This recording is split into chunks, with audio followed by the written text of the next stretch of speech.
Can y'all hear me? Put a one if you can hear me.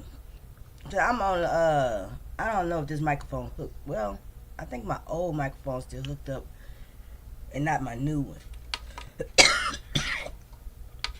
I sure hope it's my new one hooked up because I pushed mute on it. Let's see. Oh y'all, it's so hot up in here. Good evening. I don't know if y'all can hear me. Hold on. Let me see. Oh Lord, what am I doing? Oh Lord, so y'all can't hear me. Okay.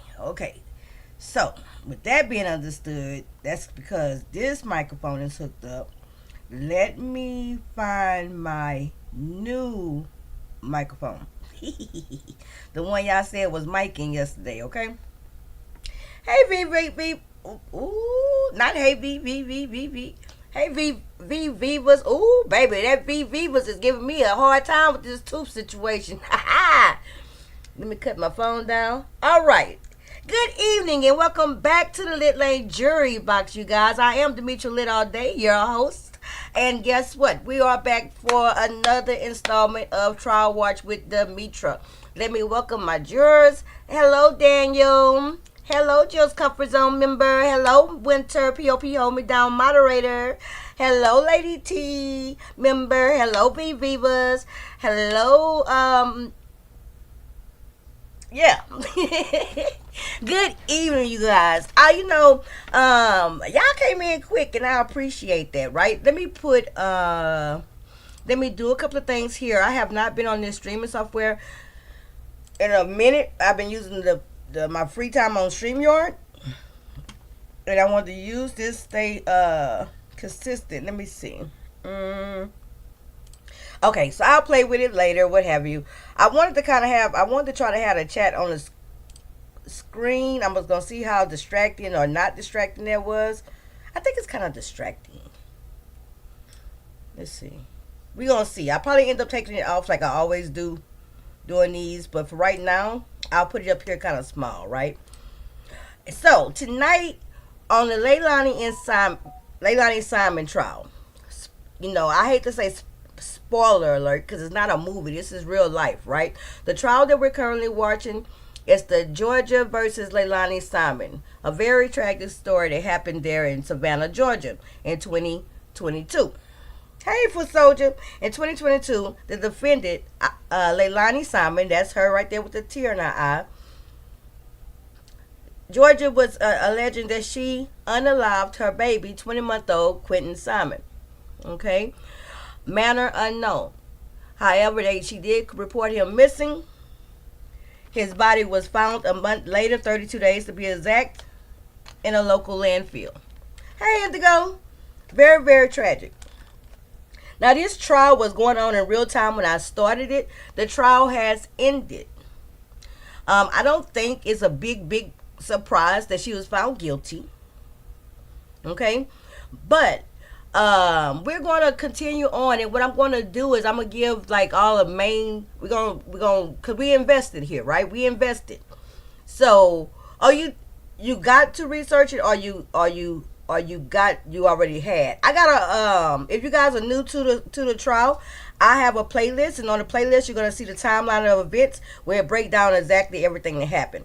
We was going through it really slow and meticulously, so we was so far behind. But we gonna get through it, and I want at this point in time, because the trial is over, we're gonna do these main testimonies, right? And we only heard so far from two or three of the first responding officers. Okay, so now going forward, starting tonight, we finna start hearing the very vital testimonies, right? We finna hear tonight from Daniel Youngkin. This is the boyfriend. Okay? It's alleged during the opening statement from the prosecutor that the defendant was more concerned about her relationship status with her boyfriend than she was with her children.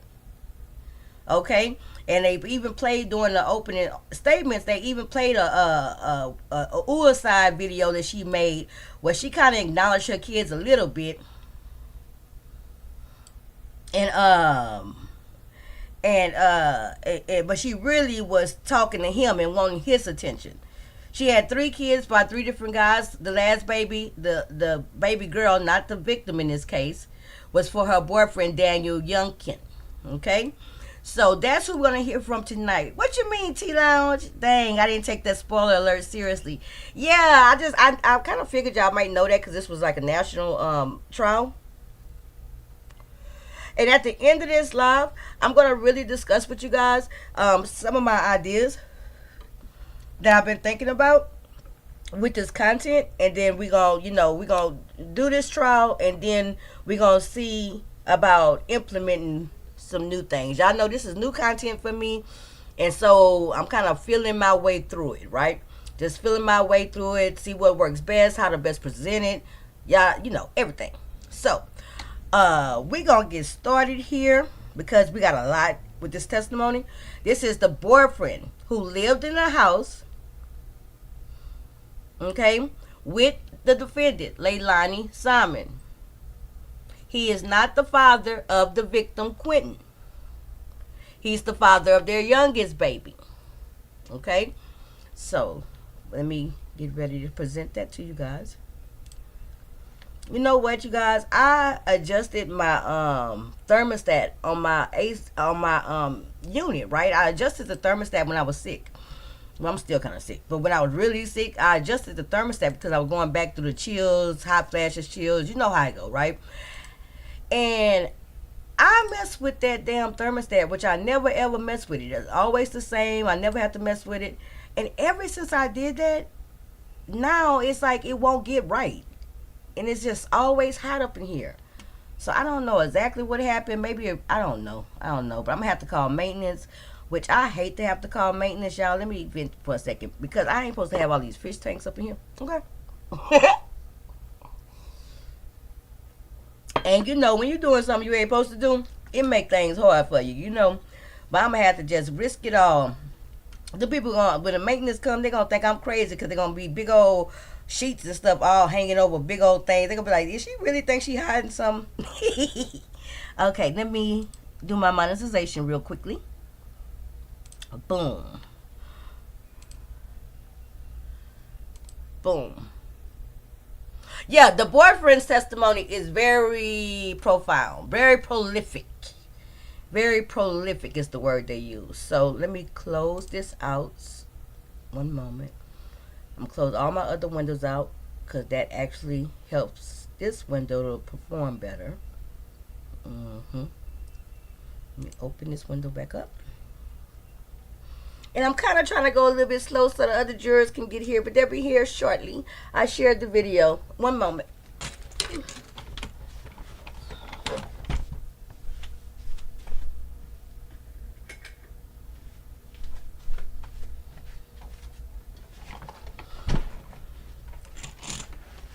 And so at some point in time of day, I noticed that my fan, because I sleep with a fan blowing on me, I noticed that my fan was gone, right? And my son had it. And I was like, "When you came got my fan?" He said, "Why you was asleep last night?" I said, "Why I was asleep?" He said, "Yeah." I said, what if I needed that fan so I can breathe?" I didn't get no answer. Okay, good thing I didn't need the fan to breathe. But anywho, let me see. All right. I got everything going. Let's pull this up. Let's pop this up. Good audio on here. Hey, Rodney, good to see you. I think this might be your first time dropping down over here, huh, Rodney?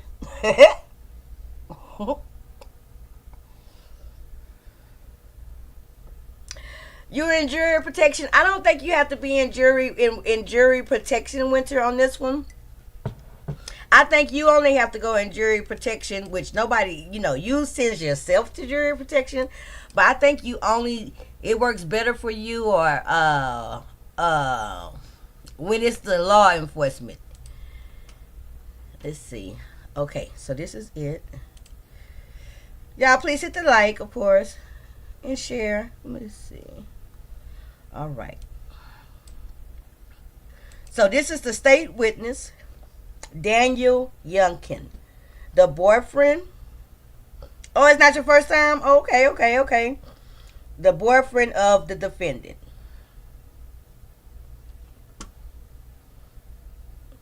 Okay. Boom. And that's our judge, Judge Tammy Stokes. All right, fair enough. Thank you. Mr. Dean, please call your next witness. Let's go. I'm gonna make it bigger.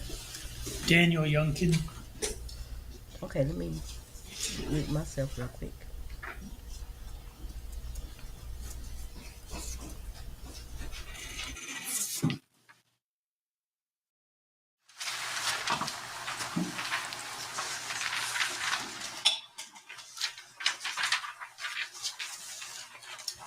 State the clerk to raise your right hand.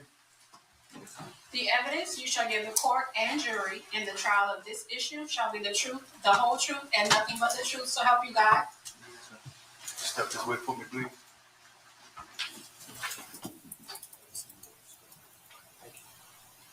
All right, good afternoon. Hi. Mr. Dean. Good afternoon. Could you please introduce yourself to the jury? Yeah, I'm Daniel Youngkin. And do you go by Danny typically? Yes, sir. Okay. Is it all right if I call you Danny? By all means. Where do you currently live, Danny? Not the street address, but city and state. Orlando, Florida. And how long have you lived there? Since April of last year. Okay. Where are you from originally? Like, where was I born? Or Yeah. I was born in Germany. And where did you have a parent in the military or something? Yes, sir. Okay. And who was that? My biological father. Where did you grow up? Essentially Dunn, North Carolina, Dunn, North Carolina? for the main part. For the court reporter, is that DUNN? Yes, sir. Okay. I'd like to draw your attention to the defendant here. Do you know the defendant, LEILANI Simon? Yes, sir. And how do you know her? She's Sky's mother, my daughter. Mother of your child. Yeah. When did you first meet her?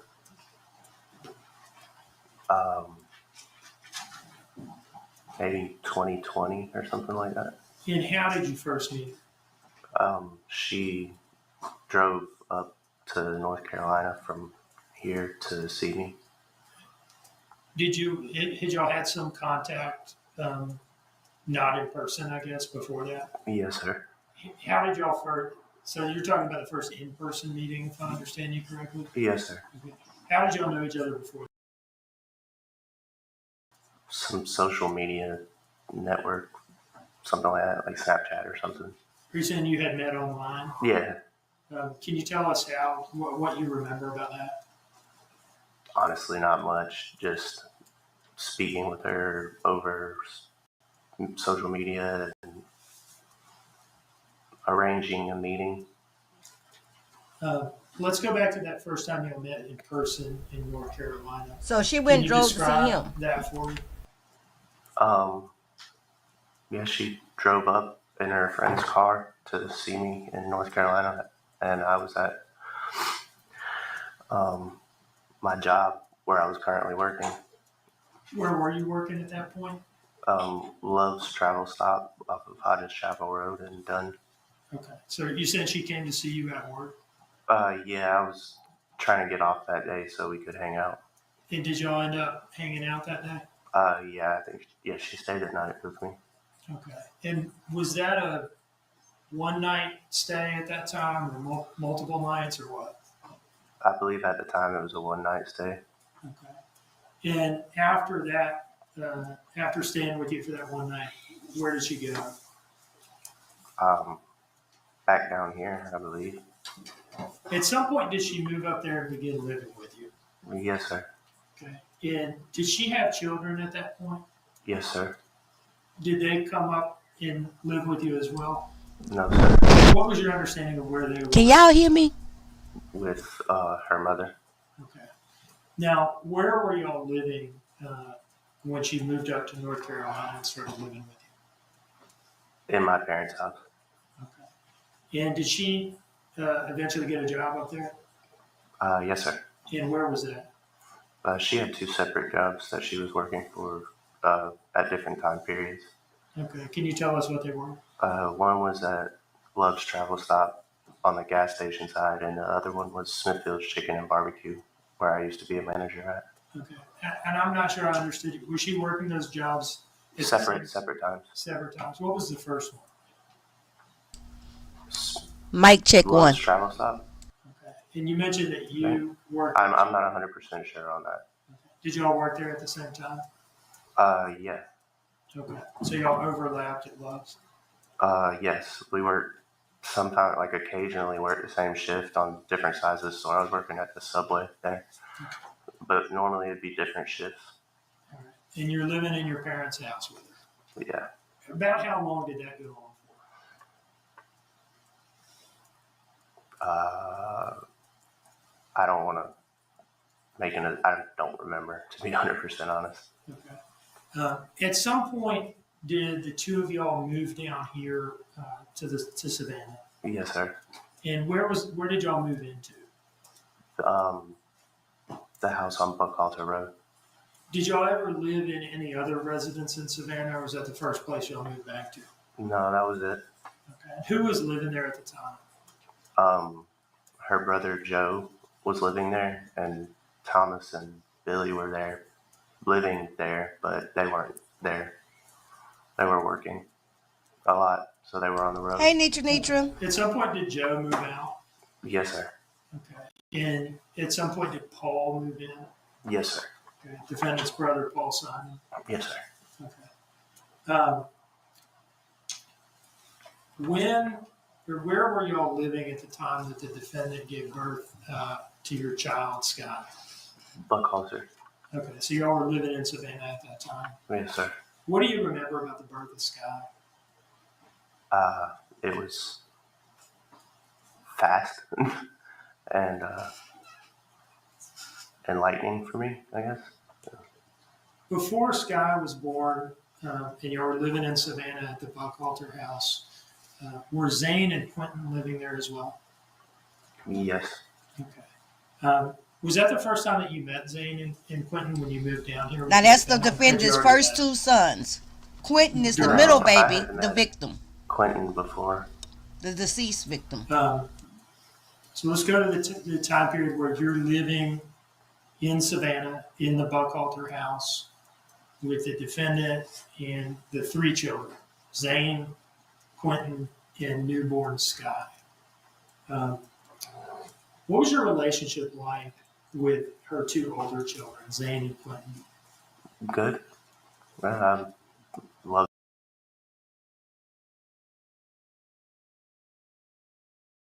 Pausing real quick to give acknowledgement. So I was telling y'all, I said, I don't know where I heard that you're late from, but I loved it when I heard her saying it. It was from that girl from the Mo 3 sector, Sin City. I heard Sin City, she said, you're late. And I just thought that was so funny and so cute, you know, when she said that to her regular folks, you know.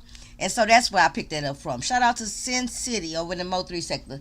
Hey, CEO boss lady. Hey, okay, I think I got everybody. I'm talking about, hey, okay, so let's go. So now we only got to understand the defendant's boyfriend, Daniel Youngkin. He just describing the relationship. Again, he is the father of the third baby, the one girl, the little girl. She was like a newborn at the time. Okay? The defendant at the time had a 3-year-old son, Zane, and then it was 20-month-old Quentin, the victim. Okay?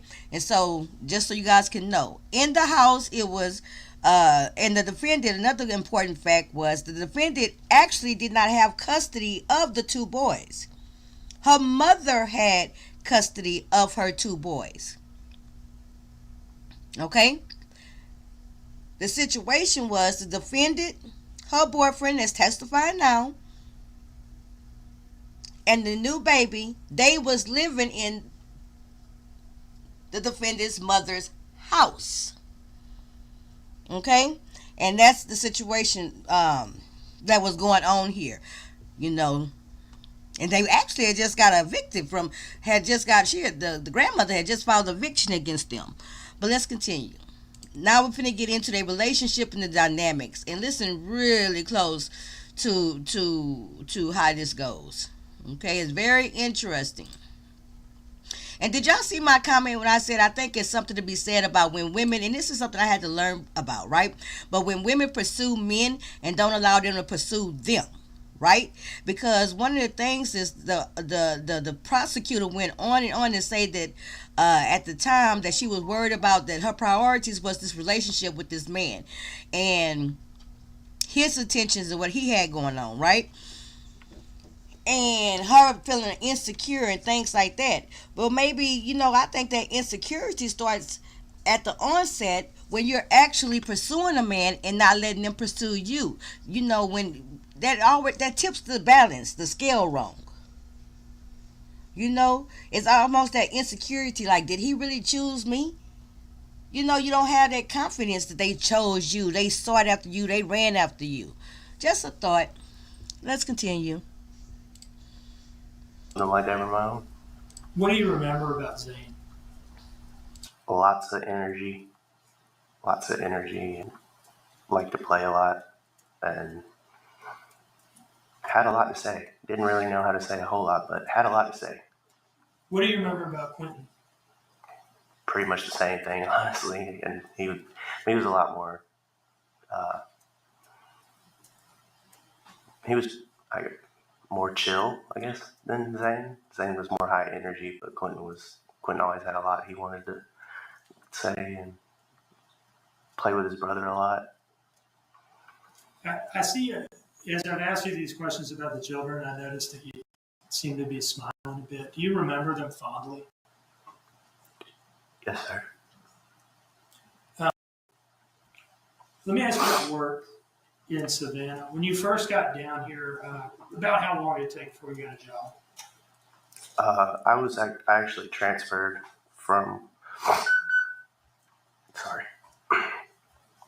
Transferred from the Love's Travel Stop in North Carolina to the one off of Dean Forest Road, and worked at the Hardee's there.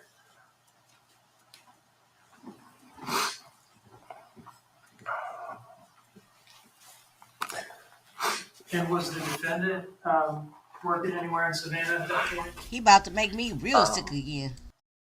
Yeah, I think she was working at this gas station off of 204, I think. Now, moving forward to the time frame of Quentin's disappearance, okay? And I want to ask you about October 2022. Do you remember the day of the 911 call and all that? Yeah, I do, but vaguely, but yeah. In that general time frame, where were you working? I was working at a warehouse for a company named Eclipse.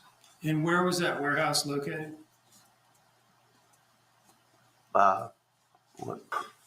What's that? Port Town? I forgot the name of the town. Is it Port Wentworth? Yeah, I didn't want to sound crazy by saying, yeah, that's what I think so. And was the defendant working there as well? Yes, sir. What shift did you all work during that time period? What were your hours? First, worked from like 6 or 6:30 to like 3 or something like that. And what about Paul? Was he working there as well? Yes, sir. He was working the second shift. And do you remember roughly what his hours were? Yeah, I actually think we worked till like 2. I'm not 100%, but his were like 2 to 10 or something like that. Okay. 2 p.m. to 10 p.m. roughly. Yes, sir. Would Paul probably be a better person to ask about that? Probably. He's the father of the youngest child. And welcome to the jury box, Kurt Dixon and Lady Steph. You're late. The 911 call. Okay. I want to ask you about that day specifically. But I'm glad y'all here. Did you go to work that day? The day before? Yeah. Yes. Okay. And No, maybe. I'm not gonna lie, I don't remember. I know I took her to get her tooth pulled that morning. the morning before the 911 call? Yeah. Okay. But you're saying you don't remember whether you were before that? I don't remember 100%. I'm not gonna. That's fine. What do you remember about the taking the defendant to get her tooth pulled? Early that morning. Oh yeah, we. I think we were at work that day, and we left because her tooth was hurting. And then I took her to the dentist, and she got her tooth pulled that day. And yeah, that was pretty much that. What car were you driving? The Dodge Journey. And do you remember where the dentist was that you went to, or what it was called? I do not. I barely remember the Savannah area. Did you stay there with her while she had her dental work done? In the general area, yeah, I wasn't allowed to be back there. Okay, what do you mean by the general area? Well, I went to the liquor store while she was getting Welcome her to the tooth jury pulled. box, the Silky Black. Did you end up You're driving late. home? Go ahead and take your seat. Come on. We had it for you waiting. Went to the liquor store. Did you come back to the dentist office that she was at? Yes, sir. I guess this is as good a time as any to talk about this. At that point in time, were you a bit of a drinker? Yeah. Can you tell us about that, please? I liked Fireball. Were you drinking every day at that point in time? Unfortunately, What about now? no. That didn't look convincing. So you're at the dentist office. Did she get her tooth pulled? Yeah. Okay. And at some point, did y'all leave? Yes, sir. Where did you go? To get some food. Do you remember where you went? I believe it was Cheddar's or something. She wanted some soup. Okay. And did y'all go anywhere after that? And there she goes, Back LEILANI to the Simon, house. the defendant. Or maybe we went to 204 or we went back to the house. I'm not 100% sure, to be honest. 204 is their kids code at the name time for the got dope back dealer to the house. 204. With the babysitter, Michelle. And is that where they had been all day? Yes, sir. From before y'all went? Yeah. That's why they were at Michelle's, because we went to work. Okay. Tell us about the process of getting the kids ready and dropping them off at Michelle's in the morning. How would that go? Normally, I would get them ready and drop them off myself while she slept. What do you mean? I thought y'all worked the same shift. We did, but she tended to sleep in as late as possible. And I would normally get the kids ready and drop them off over there and then come back and get her. Did you, when you would take them to the babysitter? I understand she lived pretty close to y'all's house. Across the street. Would you walk them over there? Or No, I'd drive them. That would be a little rough to try and carry Sky and walk the other two little ones across the street at the same time. I see. So the morning before the 911 call, the day of the trip to the dentist, had you done that in the morning? Taking the Drove child? them over, yes. Yeah. Okay. Let's go back to Cheddar's. You left the dentist. You've gone to Cheddar's to get some soup for the defendant. I believe it was close by, if I'm not mistaken. I'm not 100% sure. And after Cheddar's, you said you came home, right? Yeah. What happened after you got home? What did the rest of the day look like, as far as you remember? To be honest, I really don't. Other than I know she went to sleep, and I tried to clean up a little bit and stuff before I went and picked up the kids, and then picked up the kids and came back and kind of just followed suit. And do you remember when you picked up the kids? Not the exact time, no. But I know the general time was around 4:30 or 5 is when I was supposed to.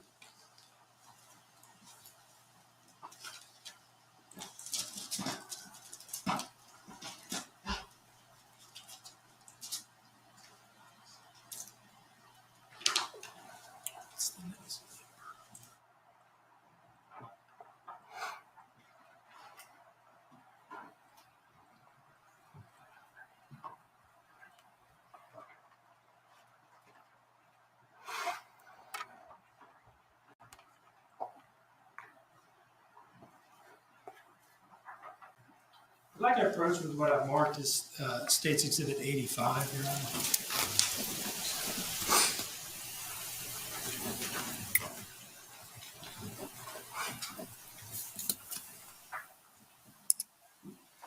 Take a look at that. Do you recognize the document that I just handed you? Yes, sir. What is that? Text messages between me and Michelle, the babysitter. Did you text Michelle about picking the children up that day, October 4th? Yes. All right. Does this document that I've given you fairly represent your text messages with Michelle during this time frame? Yes, sir. Your Honor, I'd offer this in as State's Exhibit 85. Mr. Hilliard? No objection, Your Honor. Okay, states 85 is admitted. Can you look at that?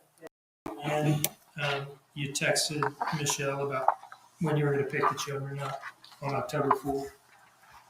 At 2:32 p.m., I texted her and said, "We just got home. She got her top. Hey, Leilani and got Renee, her you top late. wisdom I kind of tooth figured you removed might and be in the top left clouds. wisdom tooth removed.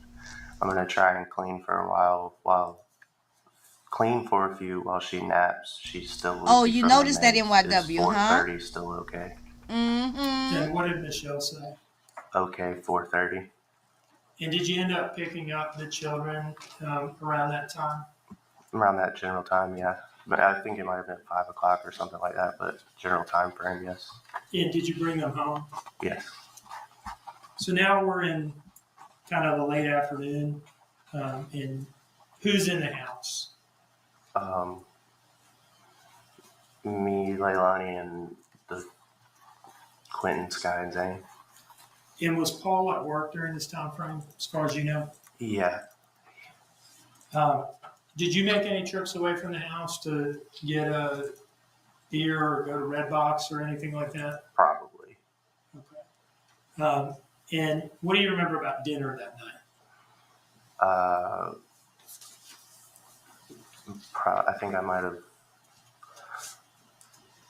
remade some spaghetti, added another can of sauce and more meat and stuff like that to some spaghetti I made the day before or something like that. Child, he had to Did cook, the get the defendant kids together. participate in preparing dinner that day, from what you remember? Not from what I remember. What was she doing? To be honest, whatever she normally did, I kind of tried to not stress myself out too much about whatever she was doing. Now, how was Quentin during the time frame that we're talking about? Dinner time, Fine. time frame? Perfectly fine. Nothing out of the ordinary? No, not at all. After dinner, at some point did y'all get the kids ready for bed and put them down? Or one or both of you? Yes, sir. I believe so. What do you remember about that? Try to put yourself back in that house and tell me what you remember about the bedtime routine. I really don't, to be honest. I was not fully. I probably just the normal, get them changed into their night clothes and make sure they're all cleaned up and have Zane would have his little tablet and Quentin would have his tablet and they just watch TV until they fell asleep. Now, from this point forward, did you leave the house again that night at any point? No. And did the defendant? Yes, sir. What is the first trip that you remember her taking? To 204. Did the two of y'all talk about that? She say anything to you before she left? Yeah, she told me she was doing that. Do you remember what led up to her leaving? Anything about that? No. That's not fine. really. And what were you doing at the time that she left for 204? Laying in bed, What were the children doing? laying down as well. Where were you?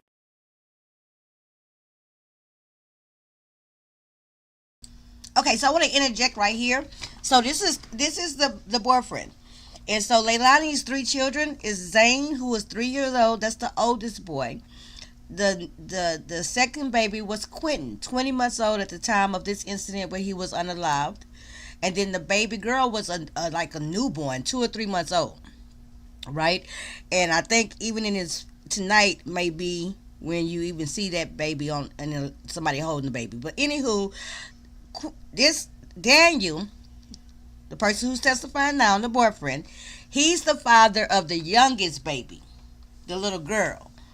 So he's only the father of the newborn. Okay? Not the victim, Quentin, and not the oldest boy. But you can't tell by the fact that he the one cooking dinner. I mean, to let him tell it, right? To let him tell it, he the one who cooking. He the one who getting the kids dressed. He the one who giving the kids their bath. Okay?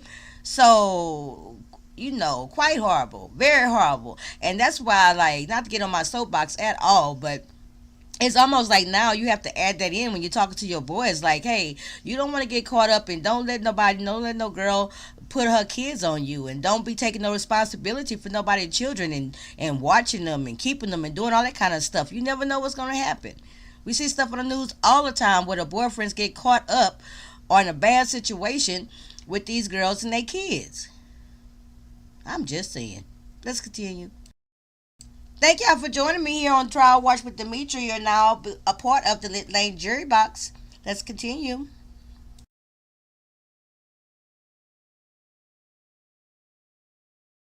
Each of the 3 children in the house.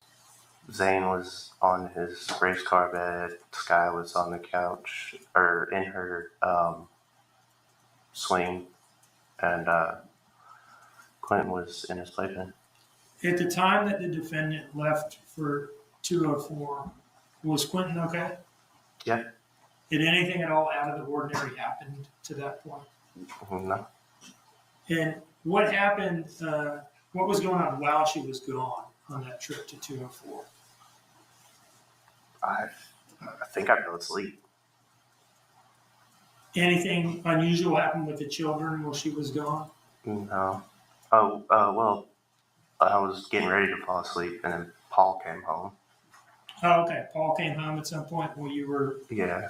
well, if I understand it correctly, while the defendant was gone. Yes, sir. Okay. Tell me about Paul coming home. He came into the room and asked where Leilani was, and I told him where she was, and then he said okay, and then he went and got some food for himself from the fridge or the freezer, and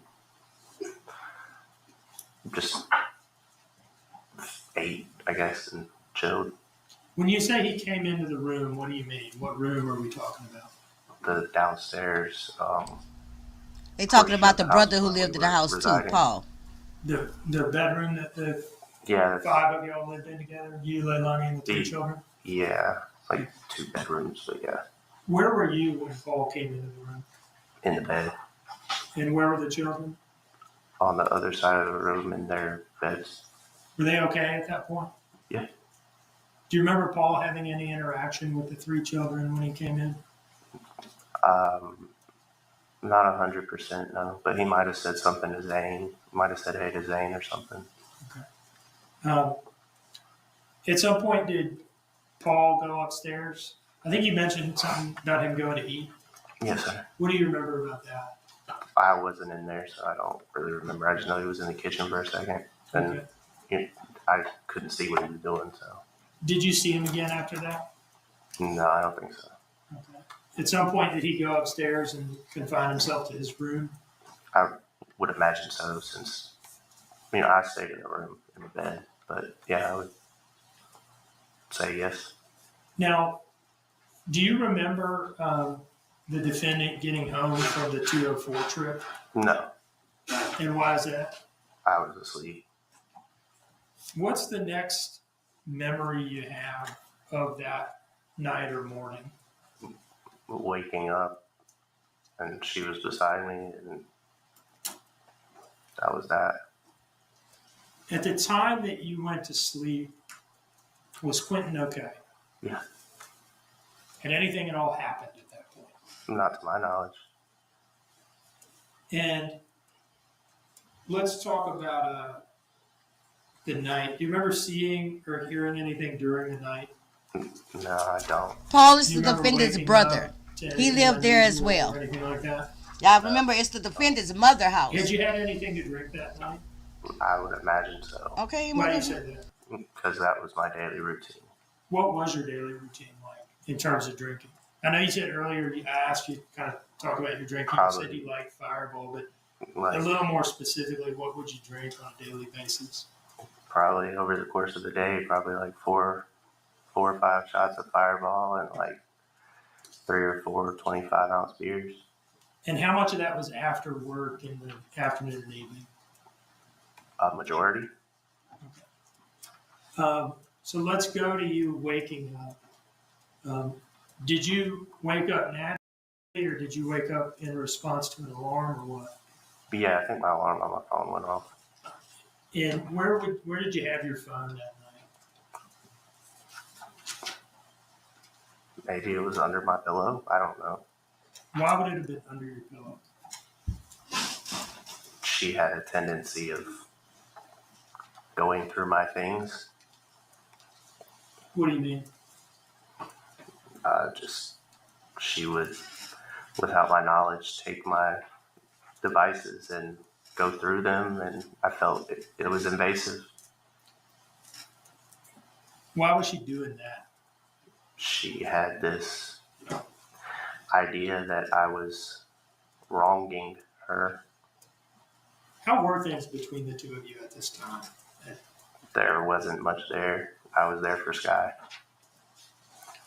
So you think you had an alarm set and your phone might have been under your pillow? Is that kind of where we left off? Yes, sir. Okay. When you get up, what do? Normally try and be quiet so I don't wake any of the kids up.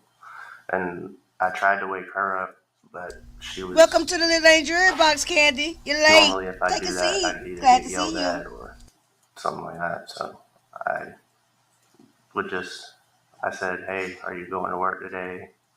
She'd be like, "No." And that's when I proceeded to text Michelle and say that she was going to watch the kids. As Michelle is the indicated here, babysitter. it says, "Hey, the kids are going to stay here with her today, Miss Michelle." And what time was that text sent? 5:20 a.m. A moment ago, you were talking about what would happen in the morning. You get up for work and you try to wake her up, and you said she would be like. Oh yeah, she'd yell at me or, yeah, pretty much I get yelled at. Okay. By the phrasing, she would be like yelling at you. Can I take from that this is something that this was not the first time this had happened? Yes, sir. Okay. Can you tell us about that? There's a history of this? It's a pretty general thing at that time. Tell me what you mean. I would try and wake her up to go to work, and she would either yell at me for waking her up or say she's not going in, and she would make up the time and go in with Paul on his shift.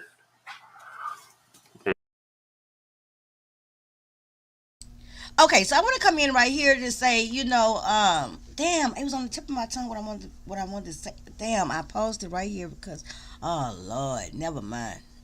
What did I finna say something? Damn. It'd be a rare occasion for me not to get yelled at or that to happen.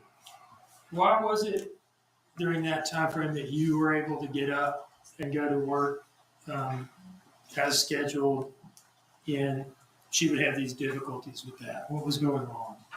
I'm sorry, could you? Why was it that you were able to get up to go to work and she was having these difficulties getting up, going to work during this time period? What was going on? I would go to sleep and she wouldn't be there. So I just was kind of making sure that I could get a paycheck at that point. So I just kind of let her be her own person, of course. Well, not let her, but she would do whatever she did, and I would make sure that the kids were taken care of and that I'd make it to work at least somewhat on time. So there are times you go to sleep at night so that you're able to get up for work and she's not there. There were times that yeah. And would she talk to you about where she had been? I never asked. Now, Okay, I thought about what I wanted to say. Let me pause. All right. So, I think I have to stop so I can point out the fact and talk about it for a moment. When he said that basically there was no relationship between the two of them anymore, right? And that he only was still staying there because of the baby. Now, by this time, you hear him describing all what he was doing, right? You hear how he already starting to describe LEILANI, her habits, her laziness, her triflingness, right?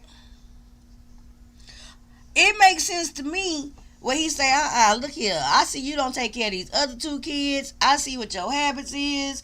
I'm gonna have to stay here and watch my baby because, or he could have made the attempt to take him and his little girl. So, but he ain't picture perfect either. Hey, Tweety, you're late. Welcome to the Little Late Jury Box. Have a seat. I'm glad to see you. But he not perfect too either. He drinking all day. He letting her. He knows she going out to get the drugs, right? Anybody who know a lot of times it's better to send the girl to go get the dope than send the dude. Who let their girlfriend run up and down the street in the middle of the night? Who let their girlfriend run up and down the street and leave all the children at home while he be there playing at Mr. Mom? What is it that you really getting out the situation? The defendant is the one who on trial, and he's not. And right now, he painting a real telling picture. This is the first witness. This is the first character witness. This is the first witness in the house, a part of it. Right? Everybody else we heard until now has been law enforcement. This is the first witness who was a party to it all and like a character witness, okay? So it's very interesting hearing him really draw the picture and set the stage of who LEILANI really was as a person, as a woman, as a mother, right? And as a girlfriend. So let's continue. let's go back to that text message to Michelle. Good to see you, Tweety. Before you sent that text message to Michelle, had you been planning on taking the 3 children to Michelle's house that morning? Yeah, the plan was because we missed the day before of work for her tooth removal. And we both were scheduled for the next day for a shift. The plan was to drop the kids off and go to work with her. Were y'all salaried or hourly? Hourly. Okay. So if you don't go to It work, mattered. you don't get paid. It mattered. Yeah. Were y'all saving up for anything in particular at this point in time? So, a place. Tell me about that. What would you like to know about it? Well, what were y'all trying to do? Oh, get our own place and out of her mother's house. And why was that? There were some complications going on that we were told we had to leave, so we were prepared for that. Okay, pause. So remember one of the very first installments on this trial was the timeline of events, right? So exactly a month before, the police have been called to the residence, the defendant's mother's house, where they staying at. Okay, the defendant, her boyfriend, her new baby is staying there with her mama, stepfather, brother, and her 2 children who she done already lost custody of to her mom. The police was called out to the scene. This is a month before the baby came up missing, later to be found unalive. On a family domestic situation. I showed you guys the police report and everything is on the playlist, right? And the defendant, LEILANI Simon, called the police on her mama at her mama house. Okay? Nobody was arrested. No charges was filed. It was something about family fight dispute about a washing machine. The mother left the house. The mother let the cops know that she might have to start eviction procedures.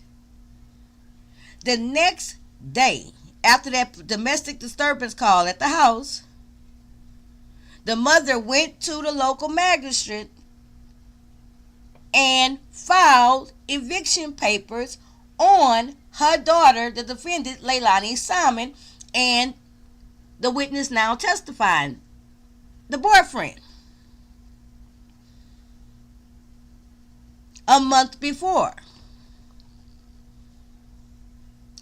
It was exactly a month later, and they had just actually received the eviction notice papers and also the child support request order. The mother also, the cops was called out, no charges, nobody went to jail.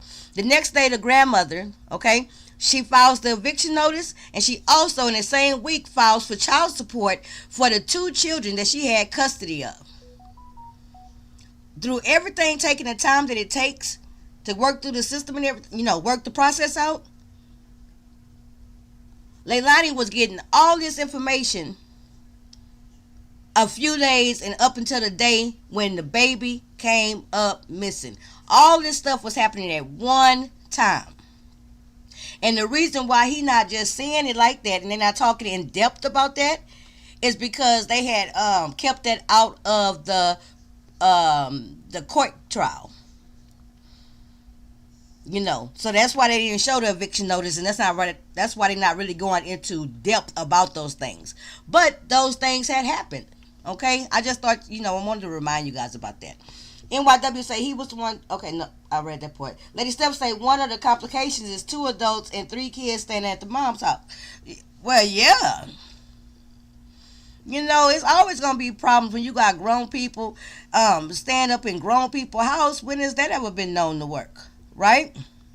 Especially when you got them, when they lazy and drug users. Especially when they got kids who you already got custody of, right? We're not even discussing the fact that the mother had custody of these kids. So why was these kids even in the care like that of LEILANI? Okay, we haven't even discussed that since the opening statement. Okay, so let's continue. Indigo say, dang, her mom said, get out and pay me. Okay. LEILANI was facing a whole lot of stuff at one time. And I'm not making excuses, but I'm just wanting to paint the picture. Hey, Team Ming. And Trying to. on the day that we're talking about, October 5th, 2022. Welcome to the Little Lane Jury Box. Did you all at that time have the money to go into your own place? No. And were you trying to accumulate the money to do that? Yes. What type of place were y'all planning to get? Apartment, house? What are we talking about? Really whatever we could afford. And is that something that y'all have been talking about in the days leading up to October 5th? Yeah. How much did y'all have to pay the babysitter? Well, first let me ask you, did you pay her? Yeah. And do you remember how much? Per day or per week or what? Yeah, it says here at the top of the exhibit where she sent me a text message saying, hey, I haven't been charging for Sky. I do this charge for newborns until they are 3 months. So I will have to start charging for Sky. So $45 a day is $225, but I'll charge y'all $200 for all 3. That is still a good deal. Daycare would be way more. And that was going to be $200 how often? A week, which is quite an expense. For 5 days a week, that's what it was added up to. So, what was the date of that text message where Michelle told you that she was about to have to start charging separately for Sky? October 3rd. And prior to that, had y'all only been paying for Zane and Quentin? Yeah. So it was about to go up. Mm-hmm.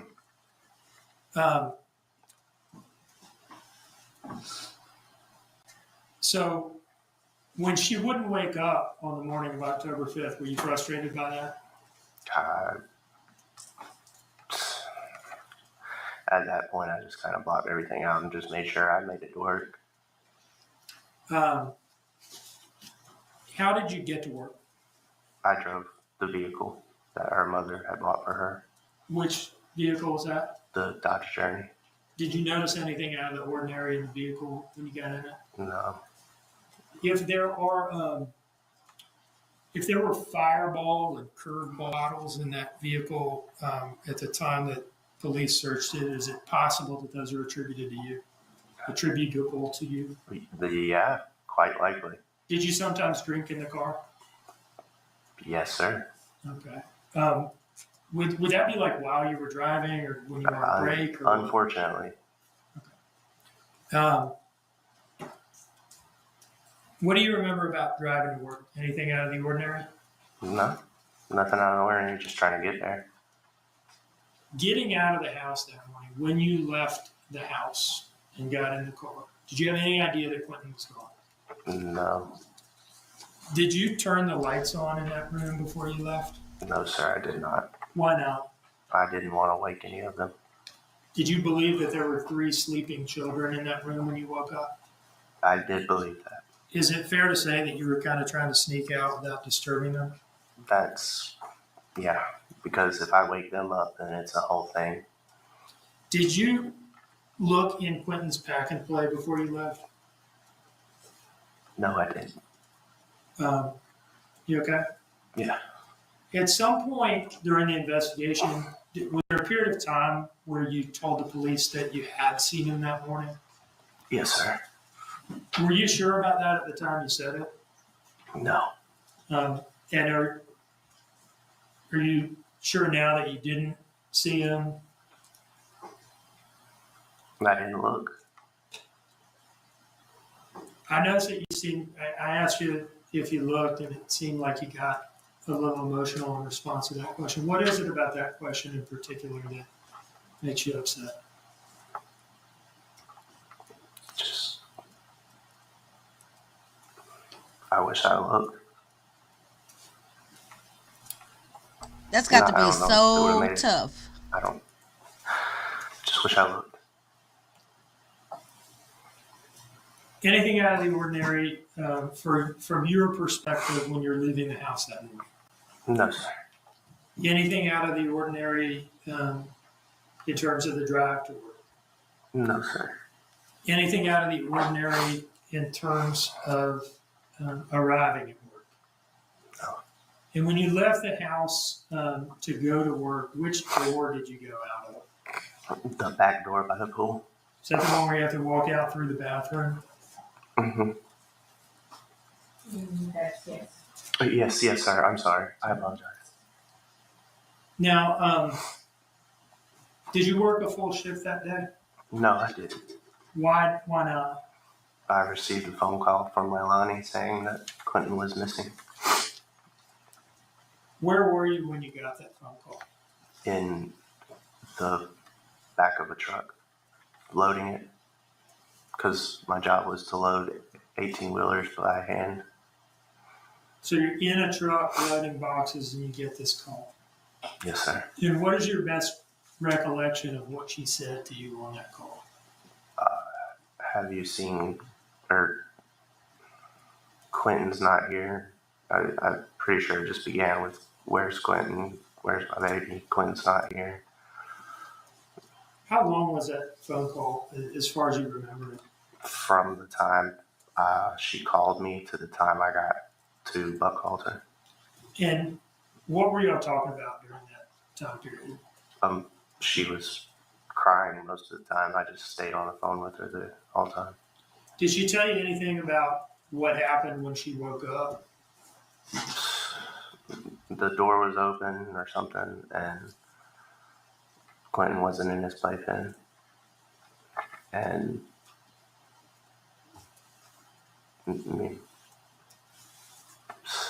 me trying to calm her down. Going back to when you got this call and you left work, tell me about leaving work. What do you remember about it? I ran out of there as fast as I could, and I actually left my jacket and a whole pack of cigarettes, which later on my boss mailed it to me, thankfully, and it still had the pack of cigarettes in it. Baby, I bet he tried to smoke one. Dave. Did you see Dave that morning? Yeah, I passed him in the parking lot. I didn't say anything, but he stopped me and he said, "Hey, you can't run past security like that." And I explained what happened, and he said, "Okay," and I left. Was this when you were on the way out to go home? Yes, sir. There was security at the exit to the warehouse? Yeah, there's security there when you go in and when you leave. Why is there security when you go out?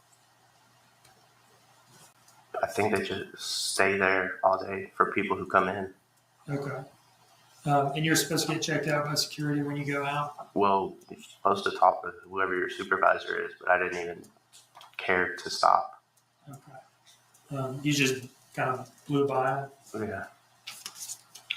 I'd like to approach with what I have marked as State's Exhibit 30, Your Honor. I don't know why, but this prosecutor remind me of like 80% of the TV lawyers I see, right? He's so CSI New York, or what's they called, the law shows. Do you recognize this disc? Yes, sir. What is on this disc? Me going into work and me leaving work. You're referring to video recordings? Yes, sir. Do the recordings on this disc fairly and accurately depict your arrival to work that morning and your departure? Yeah. Yes, sir. Your Honor, I would offer, yeah, it's fine. I would offer this as State's Exhibit 30. No objection. All right, admitted without objection.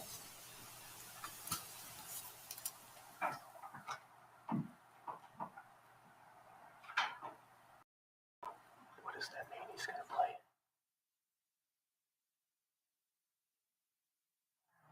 Sorry. Michigan just asked the court, does that mean you're about to play it? And I responded, yes. Why do you whisper to the judge? Everything is being recorded. Everything that we say is taken down. I have never seen nobody whisper to the judge. You know what I'm saying? Like, Before I play it, is there any particular reason you asked that question? I didn't understand what you said. Well, you said you presented the. I just didn't know. Okay. Sorry. No apology necessary.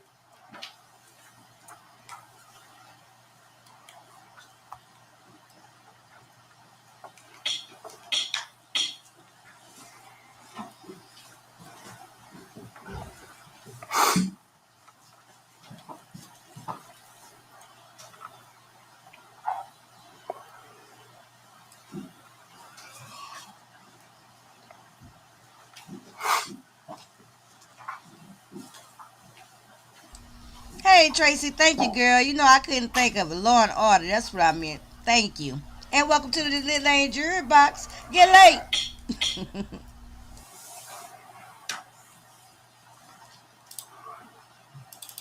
Okay, so if we finna see some footage, I might make it bigger during that part, so y'all can see it good. Let me see. Let's make it bigger so y'all can really see the footage here. Let's see.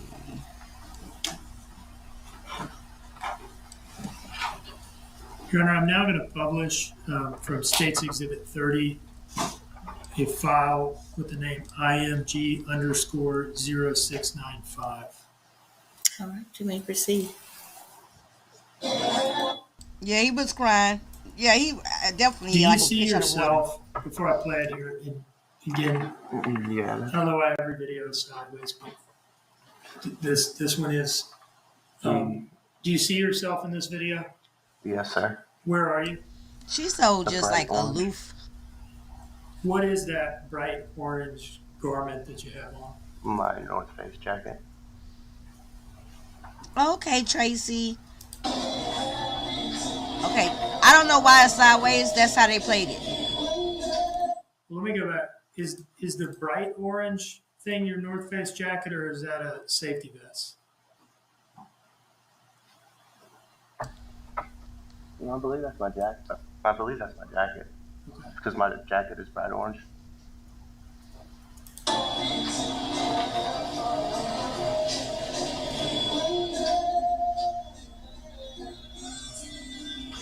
Child, their job was doing the most with their music.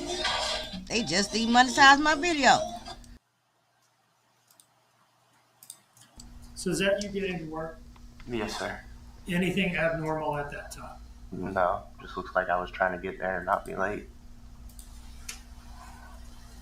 I have a tendency to wait till the last second. And I'll now play IMG_0697.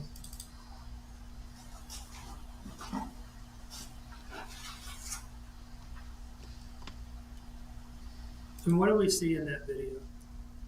Me running very, very quickly without my jacket. What did you think at this point was going on? I wasn't sure. I had just received a phone call. I don't know why we didn't see that. and was still on the phone with her, so I was just trying to get back to the house as soon as possible. At some point, did you get home? Yeah. Yes, sir. And did you talk to the defendant once you got there? Yes, sir. What was going on when you arrived at the house? She was outside on the back porch crying. Were the police there yet? No, sir. What did you all talk about at that point?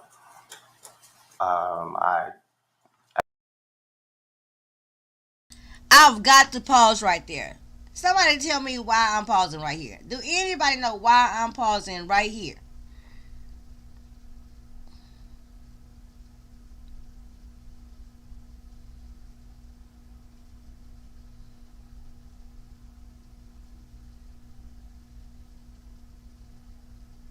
Oh, I'm just waiting.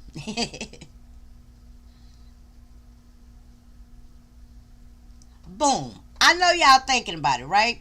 The reason I know y'all thinking the same thing I'm thinking, right? I'm pausing right here because why is the police not there when he get there? Yes, that's LEILANI Indigo. That's the defendant. Why hadn't she called the police yet?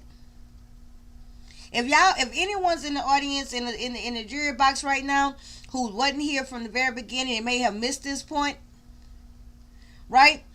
That missed this point. She say she woke up at 6 o'clock in the morning, and she didn't call the police until 9 something that morning, 3 hours later. And so when he get off of work, she calls him at the job and do all her theatrics and everything. No, so for some reason they didn't play it. The part I don't know why that clip didn't show. The one when he was running back. We didn't miss it. I had it playing, but it didn't show. No, I stopped it because when he got there to the house, the police wasn't there. She hadn't even called the police. So who I'm going to call first, right? If this tragic situation happened, who I'm going to call first? 911? Then get the call to everybody? You know what I'm saying? Crazy. Okay, and let's just say this. Okay. The baby not missing out the bed. You don't see the baby. Let's just say you do make that one call to your husband. Oh my God, the baby not here. Da, da, da, da. Boom. Then what's the next thing you do? You call the police. 911 should come first. Okay, let's say that's not the very first thing you do because you just and you call your husband first. Okay? But the next call will be who? 911. In no instance of the world would 911 just not be called for so much time at all. Right? And come to find out, she called the cops 3 hours later. And she not even the one to call the cops. Okay? Let's continue. I wanted to make sure I pointed that out Asked her because that's ridiculous. what was going on, really, like details. NYW say I'd rather be wrong and the baby Um, crawling out somewhere than nothing. Right. what she thought She had happened not called the and police. stuff like that. You said she was on the back patio crying? Exactly, if I understood you Tracy. correctly? Yes, sir. Okay. Right, Where on the Silky. back patio was she? Underneath the, like, where the, I don't, sitting in a chair right outside the back door. Yeah, by that wooden bar Yeah, structure? that used to be there, yeah. She was sitting down Yes, sir. on the back patio Yes, sir. crying. Yes, sir. There are woods all around that house, right? Yes, sir. When you got home, was she not looking for Quentin? No, sir.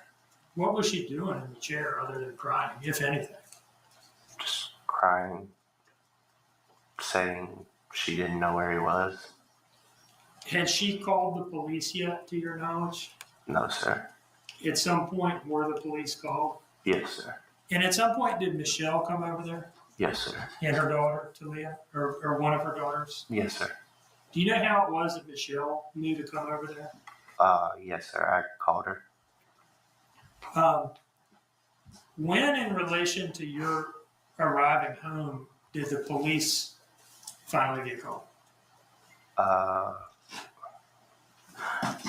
After I took a look around, I called Michelle and then called them, maybe? Yeah. Is it fair to say it sounds like you don't necessarily remember who exactly called? Everybody got called first but Oh, the no, police. I remember I called the police. But I believe Michelle was the first person that was called to see if she had maybe gotten Quentin or something. Was Paul there when you got home?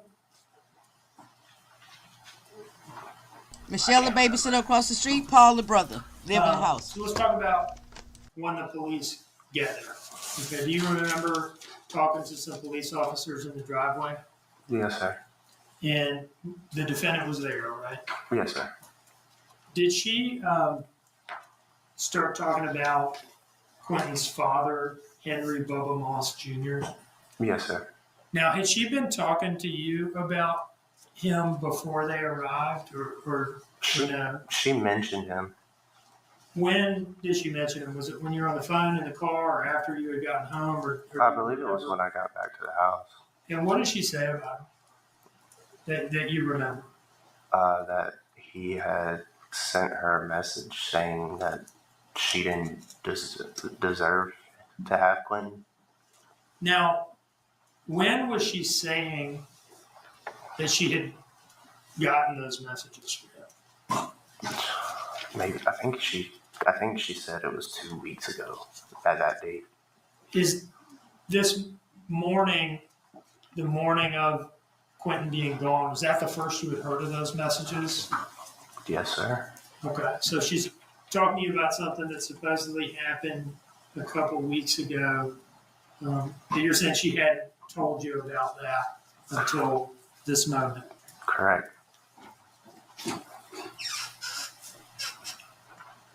Now, did you all talk during the time period between when you got home and when police arrived about what she had done during the night? Where if anywhere, she had gone? No. But there was some period of time between when you got home and when the police got there. Yes, sir. And then the police were there for quite a long time, right?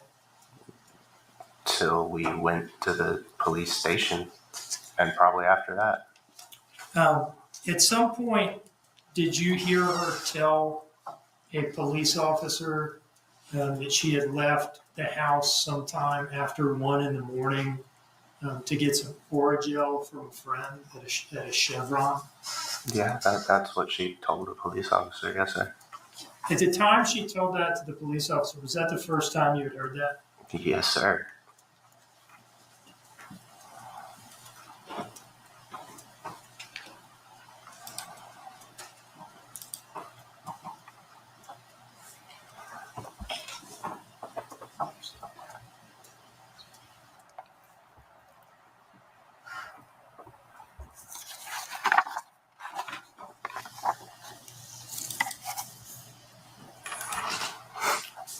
I'd like to show you a clip of body-worn camera footage that's been admitted into evidence as State's Exhibit 8, okay?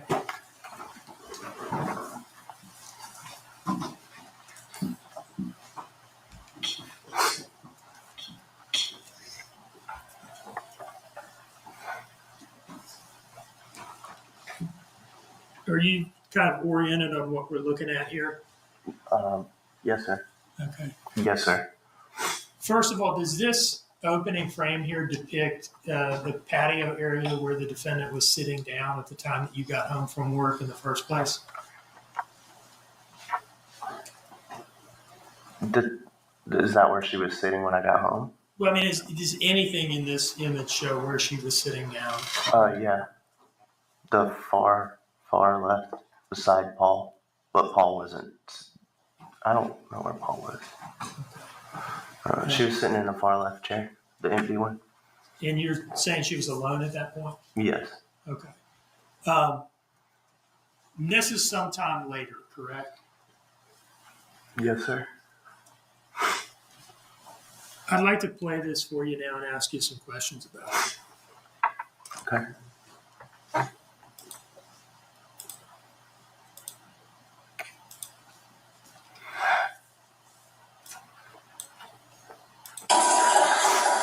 Have patience for sale. Baby just got here. Did y'all go anywhere last night or yesterday with baby?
Sweetie, the baby that was unalive, little Quentin, was not his biological son. No. The baby she holding right there is his daughter with her.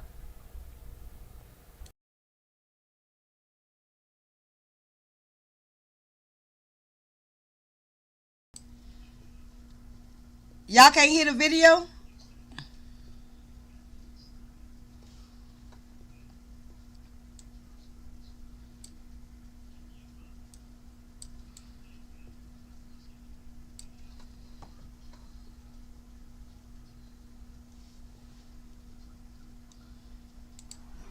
If I play this Oh. back, can you point out to us where? Oh, I see what happened. Okay. Yes, sir. Okay, my bad. My bad.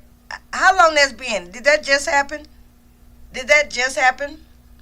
Baby just got here. Did y'all go anywhere last night? I hit the wrong mute button. With baby? That maybe he could have followed you or something. Y'all didn't go anywhere? Okay, so I rewinded this part. My bad. Thank y'all for letting me know. Sorry. 2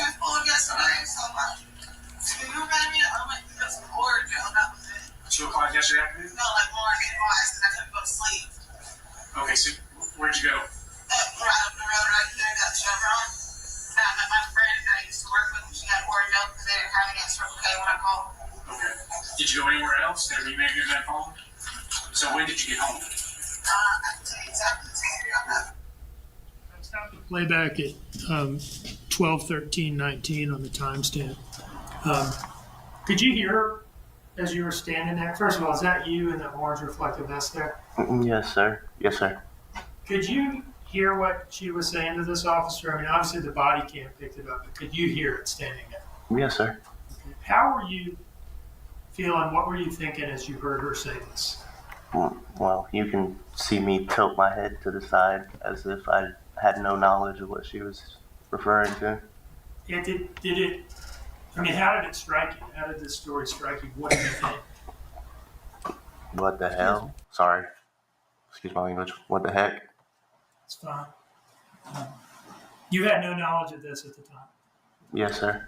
Okay, You I'm said gonna pause that it. you tilted your head to the side. Hold on, I'm gonna pause it real soon. When you first heard this story. Can you, I'm going to play it back, and I want to... Okay, pause. Because now, you guys, I'm going to give my demetralitALLday expert body analysis, okay? So, body language analysis. Right now, given the situation that's happening, the first time the cops came out, the first reporting of the baby missing, please notice the distance and space between LEILANI and the witness that's testifying now. Her boyfriend at the time, the father of the baby she's holding. In this situation, just the simple fact that they are so far in distance from each other is a definite indication of a problem, a distrust, and a separation from, right? You know, at this point in time, it's like Daniel wants to take himself as far away from the defendant, the accused, as possible. Normally, you would see the person, the loved one, the significant other, the spouse, the boyfriend, right there. A hand on her shoulder, an arm around her, or some type of comfort, right? And in this right now, you see, it's none of that. It's none of it. It's like he's trying to take, even the fact that he got his arms crossed right there like that, is in a kind of way just like the anything and everything to get her away from me. Him. You know, so I think that's very, very, very telling. That he's not standing right there behind her, giving her that support and showing her by closing the distance that I'm here for you. I'm going to stand right by your side. Right? NYW say, yep, not showing comfort. He knows she's with the shits. Right. And he's already, to me, you know, it's also a sign of suspicion or doubt. Tracy say, I think he was asking her questions and couldn't believe her answers. Exactly. You know, like even the way how he's sitting there looking at her. And like now they finna replay it so you can see his head go over to the side. Because at this point in time, she hadn't even said nothing. And remember, she lied to the cops too and said that she hadn't left out the house. You know, she just kept lying. But let's they finna rewind it and play it again. And that was demetralitALLday, expert body language analysis. Right, she called in the baby missing, and then her baby, the 20-month-old baby, she called him in missing. But the baby was found 32 days later in a landfill. And so she's on trial for murder of her baby. No problem, Tweety. Thank you. Let's see if you can point out, first of all, show us what that looked like, just from the stand. Indigo. Just like a tilt to the side, like what? And if I play this back, can you point out to us where that happens in this video? But yes, sir.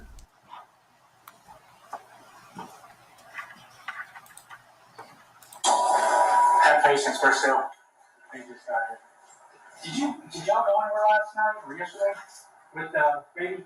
That maybe he could have followed you or something like that? Y'all didn't go anywhere? Not with my kids, no. No, I mean, just you yourself. Yeah, I know, because I got my two school yesterday, so I'm not.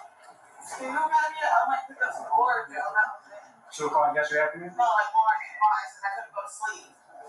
Okay, so where'd you go? Right up the road right here, that Chevron. I met my friend that I used to work with, and she got bored milk because they didn't have any extra when they went home. Okay. Did you go anywhere else? Have you maybe been home? I'm pausing it because I see you pointing at the screen. That's 12, 13, 15. We can kind of see your head tilt to the side a little bit. Yes, sir. I'm going to play that one more time from just a couple seconds back for anybody that might not have caught it. Because you would agree that it is subtle, right? Yes, sir. And he was moving around so you could It don't look like it's moving to me, but You it's have to pay playing. attention to see it. This is how it is. Okay, there we go. Answer okay when I call. Okay. Did you go anywhere else? Have you made that phone? So when did you get home? All right, so you had not seen that before, or you had not heard that before. You looking at her like, No, what? I hadn't. And your reaction was, what the hell, revised to what the heck, right? Yes, sir.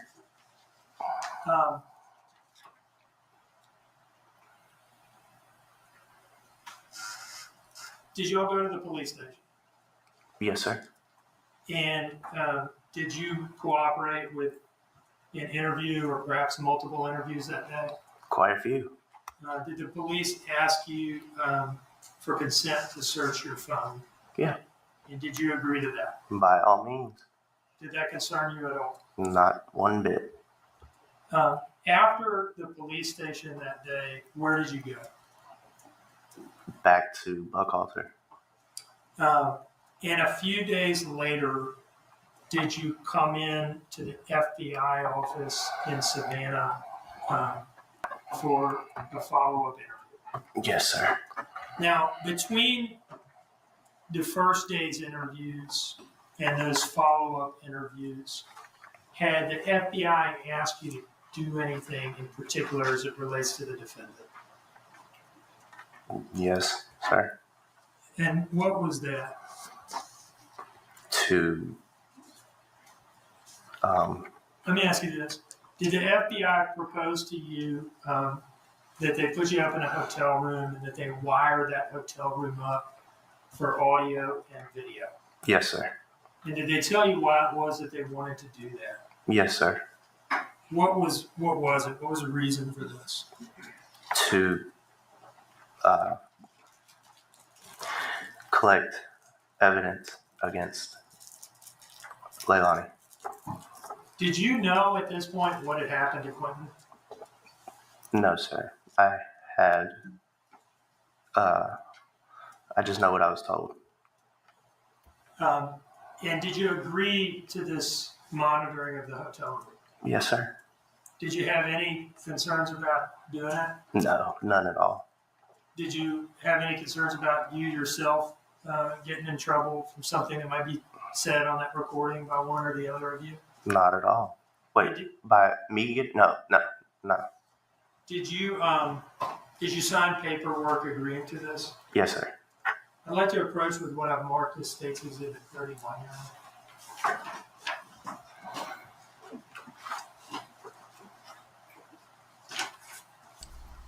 Baby, Quentin quickly saw what side his bread was buttered on. They didn't have to say nothing but a word to him. He was like, I'll do whatever y'all need me to do. I know I didn't have Do you nothing to do with recognize this. that document? Yes, sir. What is it? Me initialing for permission for them to And this is the first couple of days. The baby body wasn't found for 32 Bug. days. the hotel room, quote unquote. And does that document have your signature on it? Three places where I initialed. And when does it reflect in terms of the date that you agreed to do this? 10/7/2022. Now, did you all go through with this? Yes, sir. Now, before agreeing to this, let me ask you this. After the first day of interviews, y'all leave, but before the follow-up interviews at the FBI office, did you talk to her about that night and what had happened? I'm so sorry. It was a long, kind of convoluted question. I'll try again. So you go in on October 5th, and you're interviewed by the police at the police department. Correct. At some point, y'all leave, right? Yes, sir. And then at some point, y'all are in a bugged hotel room. Yes, sir. Okay. Between those two things, between leaving the police station on day one and the hotel room operation, I'll call it, were you and the defendants together with each other? Yes, sir. And were you talking to her at that point about like what had happened to Quentin and where she had been that night? Yeah. Did she ever? Did you ask her about this Oragel story that she had told the police on the scene? No, not in detail. Okay. Did you ask her about that during the hotel room thing? Yes, sir. And did she repeat it to? Pause for the calls. M. Renee, is the commercials coming a whole lot? I set them for 18 minutes apart. Y'all know we still testing the rate of the commercials, so let me know. Uh-oh, let me push play. To you? Repeat denying it? Well, keep saying that that's what she had been doing. Oh, yeah. But, yeah. Yes, sir. I don't know where my head was at when I was saying that. Ms. Dean, you might want to ask that again. I'm sorry. I'm not sure that Ms. Young understood. Were you skeptical of the Origel story? Yes, sir. When you're in the hotel room with her, did you ask her about Yes, sir. it? And what did she say about it? That's what she did. That it was true? Yes, sir. And she stuck to it. Sorry about that. I'd like to approach with what I marked as State's Exhibit 32, Your Honor.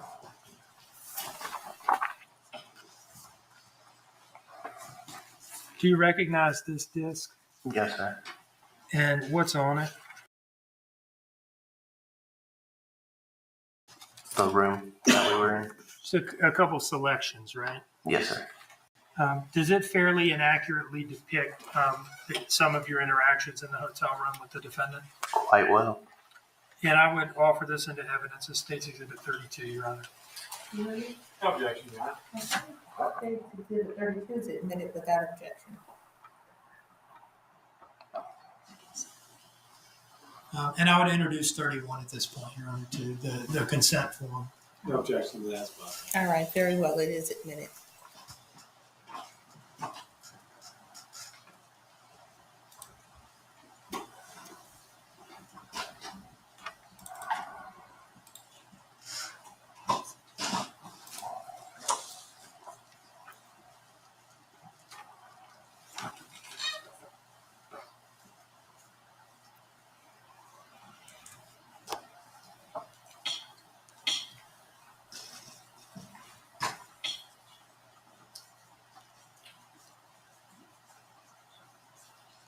And there are 5 files on this disk.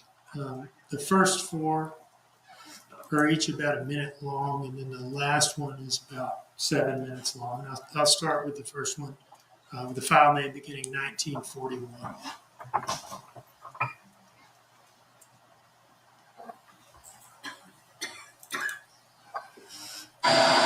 So can I ask you a question? Do you mind? Are you gonna get ahead? I'm asking you a question before I ask you this question. No, because I need to know. Are you gonna get angry? I know I can't tell you don't get angry, but I don't know the question. Why did you lie to me? This the FBI footage, y'all. I did not lie to you about the order. So you went and met Misty? Yes, and I drove in and I drove out. And they tried to say that again, and I asked them to show me a picture of Missy or whatever. Did y'all speak to my fucking lady? Did you speak to her? Did you speak to her husband? Is what I wanted to know. You know? And they said her husband. Why didn't you speak to her? Okay.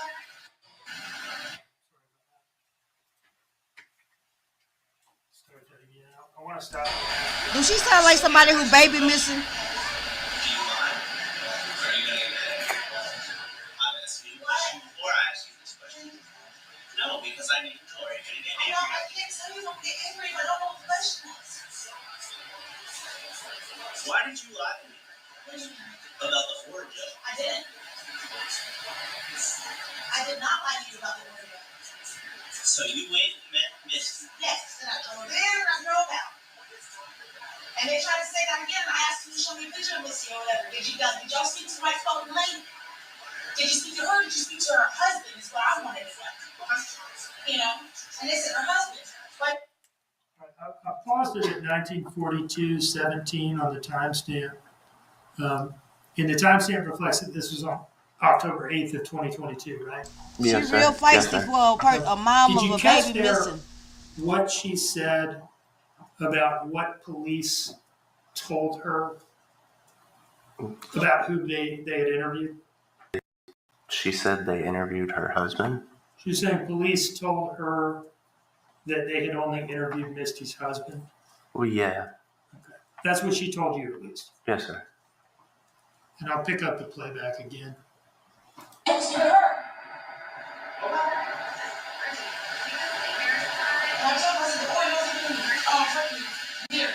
there is orgeal in it. There's orgeil in it. No, I did not lie. I didn't lie to you about that. So you went and got orgeil? I went and got orgeil. Who doesn't pull it out? It's like I told you last night.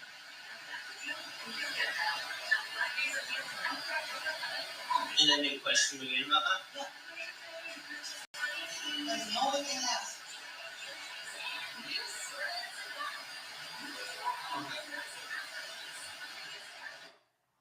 We heard you say there was orgeal in there. I'll give you that. What were you referring to? There was orgeil behind the mirror in the house, Okay. in the bathroom. When did you see that orgeal?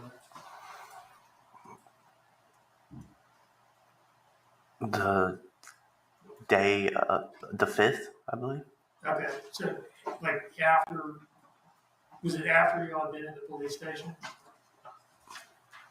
Yeah, no, maybe. I'm not going to act like I remember 100%, but I know it was there. I think there was 2 tubes, like an empty tube and one that had some in it. And where'd you say it was? Behind the mirror in the downstairs bathroom connected to the room. The second file here with the file name starting with 2013. We'll publish that now. So what did you do when you left? At 1 in the morning. What did you do? I went straight over there to the Zillion, right over to the Zillion shop line, got the word, looked around the table, and came home. That's what you did? Yes. You can look me in my eyes. I'm looking you in your eyes, Sandy. That is what I did. You can look me in my eyes. That is what I did. Just don't, you don't have to yell. Look at me in my eyes, too. That is what I did. There was nothing else that I did. I came over, I went to bed, and I woke up to my baby gone.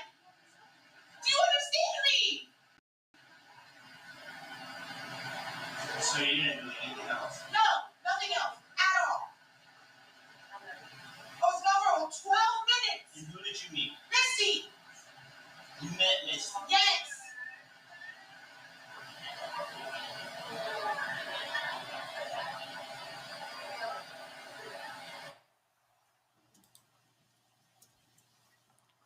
And now the third file, starting with 2017. That's like my whole family makes me more than my man does at this point. I just don't know everything. You do. Nobody knows everything. The only thing we don't know is what happened to Quinn. So what? I'm sorry, I thought I was on mute, Joe. I don't know. What do you think? I don't know. I have no idea what to fathom. I cannot make up something in my head about what could possibly happen. I have no idea what happened to baby. I'm asking you, as a man to my woman, what do you think may have happened? Yeah. We ain't talking a minute about what could have happened. But we did spoke about last night, and I have no idea what could have happened. I don't care about what could have happened. I want to know what happened. So where's he at? I don't know. I'm sorry, I'm not trying to push it. No, you just sat there and said, so where's he at? I'm getting picked up. I'm doing other thing I brought from me. No.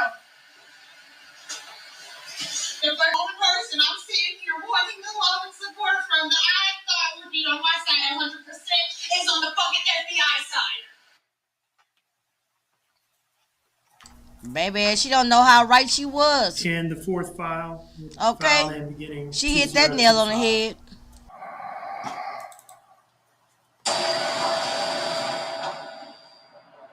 Well, go smoke your cigarette and I'll wait till you calm down a little bit. I just wish I would have known to say you could possibly tell me what the worst time in my life with you. You know, just sat here and explained the only thing that you did not know that I did. And I explained it. Last night and tonight. How you did what? Went and that I didn't know about. That's the only thing you didn't know. That when I left you at 204, you were awake. When I got back, you were awake. From 204? Yes. Okay. But not from here. Not from that. I like shook you and said, I'm going to go get Oreo. You said, I was like, all right, whatever. I'm up. So I came back. Okay. And you remember that clear? I remember that clear as day. You made that little sound that I hate fucking doing. Okay.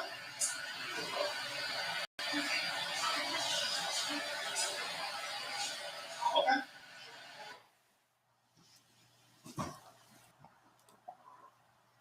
And then the last file started 2029.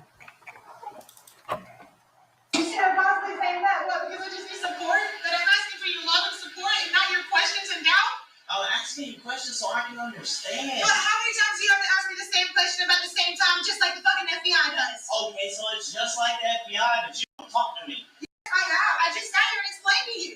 You just talked. I told you about it yesterday too, about what I did. And you made me promise not to. Okay, so you promised me with your pinky promise. Yes. That you went and got Oreo. And I went and got Oreo from Missy. I pulled in the neighborhood and I turned around and I went home. There you go, baby. You better remember. You didn't do anything. Not at all. Nothing. Okay. Those come. I love you. I think what you're doing is you don't know that you're out of your head and now they got you over here questioning me. No. This is exactly what it is.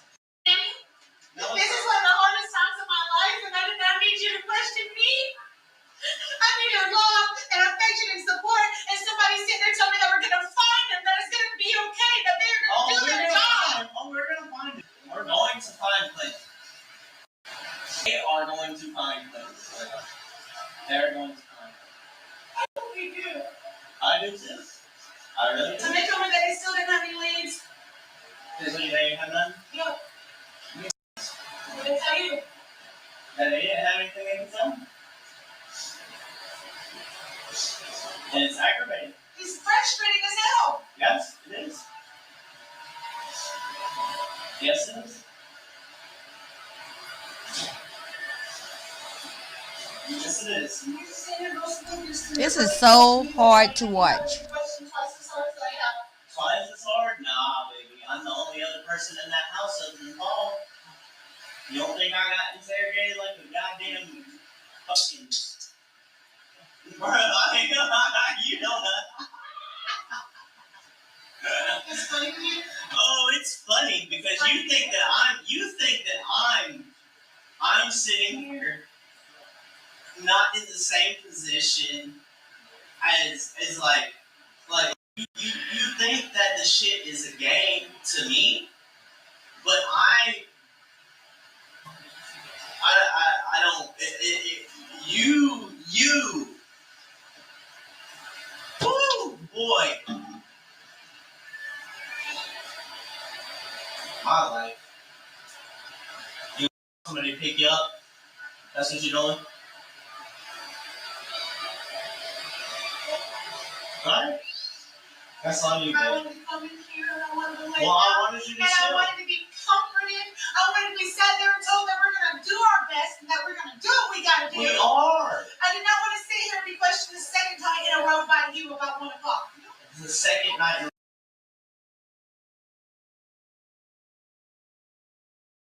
Bro, and it's not 1 o'clock. It's 8:30. About 1 a.m. Oh, sorry. That's what Life 360 said. I apologize. And it wasn't 1 a.m. It was like 1. I was 25. I was gone for 12 minutes. And you went and met Misty. Went and met Misty. Got Oreo. And you said they talked to her? I think so, yes. What did she say? And she confirmed it. She confirmed it? I'm pretty sure, yes. It's not like they sat there and told me what was said.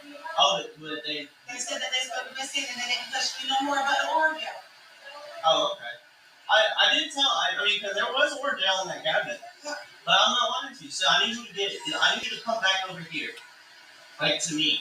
And not right here physically, but I need you to come back over this way,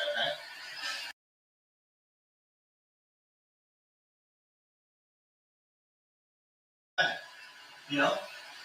There was 2 without a cap, there was 1 with a cap, from what my knowledge I know there's 3 things of orangel in that cabinet. Okay, that's fact. Yeah. And they didn't check behind that mirror. I don't know anything about it. They didn't. I know.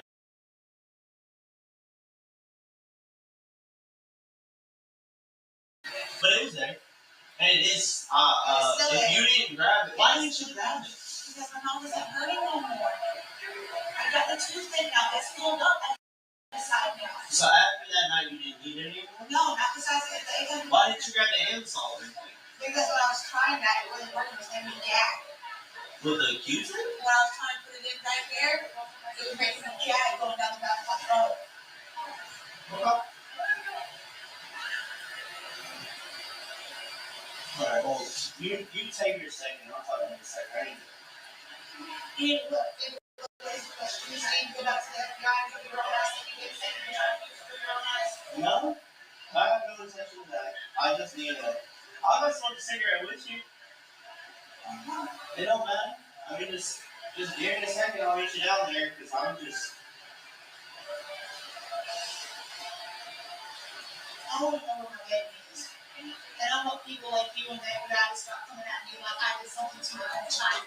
Why did I convince you like that to you? Because every time I ask you a fucking question. No, Danny, it's not every time you ask me a question. Oh. Every time you ask me about what I am, I told you. It was when you went into other micro questions about it that it felt like you were an FBI agent sitting here trying to question me. But you don't treat me like that when I ask any other question? Hmm? You don't treat me like that when I talk to you any other way? Or yeah, I do. You do treat me like that. What do you mean? You treat me like I'm accusing you of something. No, I only do that when you sat there and you asked the first time. I said yes. I'm like, what you continuously asking is when I started getting aggravated. This time.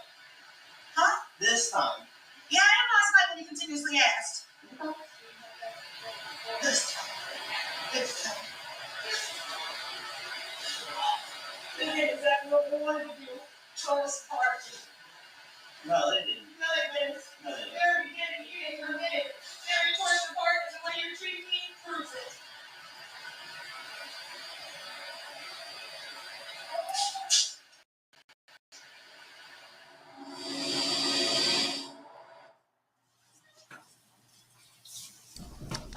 Pause.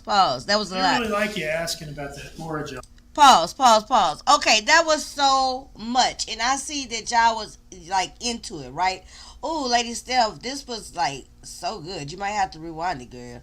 Okay, so this was the FBI footage that the boyfriend Danny agreed to take.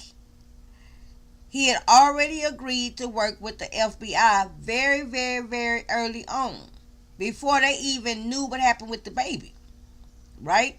And so they in the hotel room, LEILANI and the boyfriend who on the stand, and he is working with the FBI. Now I pinned what Tracy say. Tracy say she's showing more emotion in the hotel than she was on the porch. Very, very true. Now, how many times, you guys, have we heard her mention FBI this, FBI that, FBI this, FBI that, right, in the midst of listening to these recordings? A lot. So it makes me wonder now, and somebody else said something right here, said,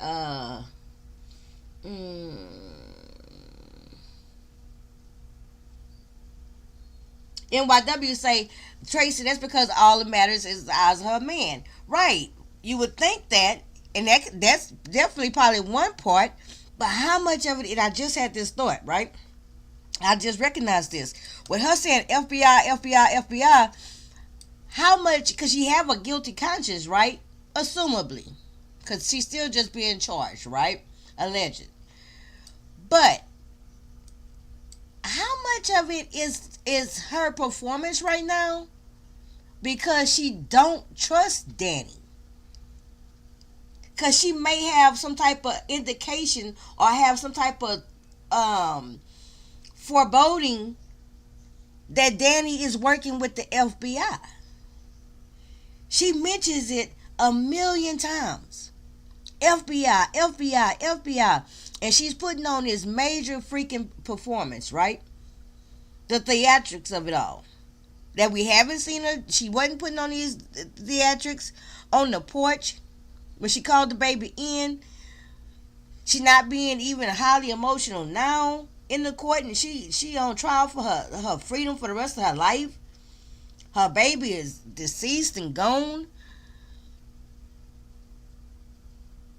And she's doing all of this in this hotel, and the main thing she's so concerned about is the FBI, FBI. She's and of course she said here and there, I'm worried about my baby. I want to find my baby. But those type of things, sentiments was thrown out like dramatically. And then she say, the FBI has already been tore us apart. Worried about that man.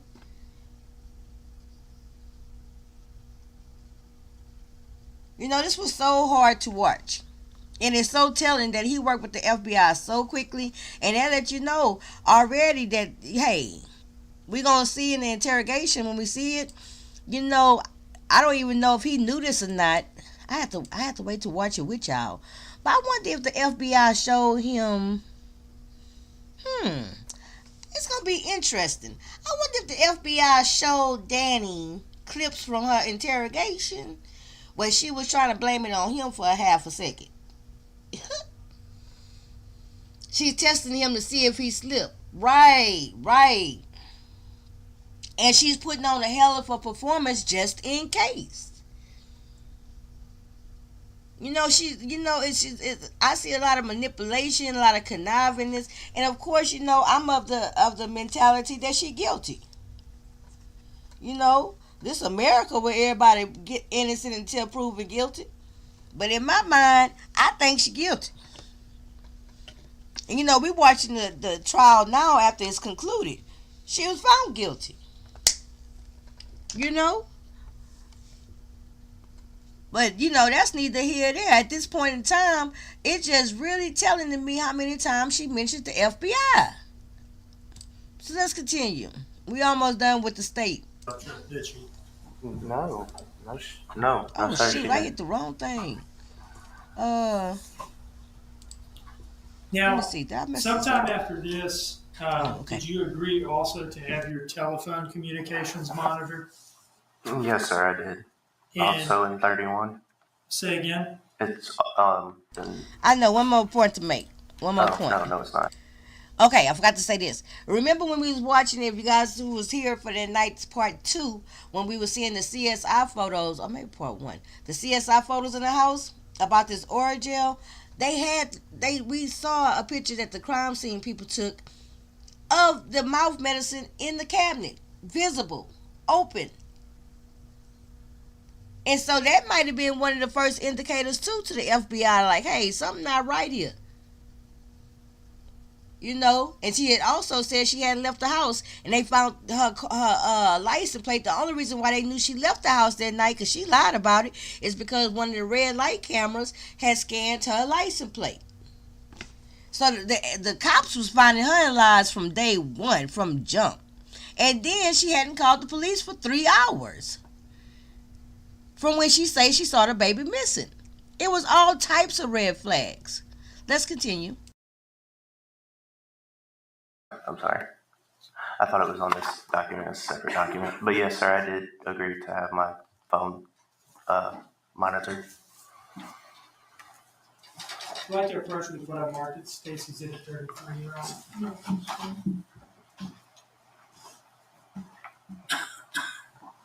Do you recognize that document? Yes, sir. What is it? My consent for them to monitor my telephone, my cell phone. Was this is this a fair and accurate copy of that document? Yes, sir. Is it one of those forms or more than one? There's multiple. Okay. Why are there multiple? There's a second one from a month later, because I guess they have to renew them, I guess. Did you have any problem with agreeing to this? No, not at all. Why is that? I didn't do anything wrong. I mean, they already knew about what I was doing drug-wise, so I had no issues with anything they wanted to find. Your Honor, I would offer state's 33 into evidence at this time. Objection, Your Honor.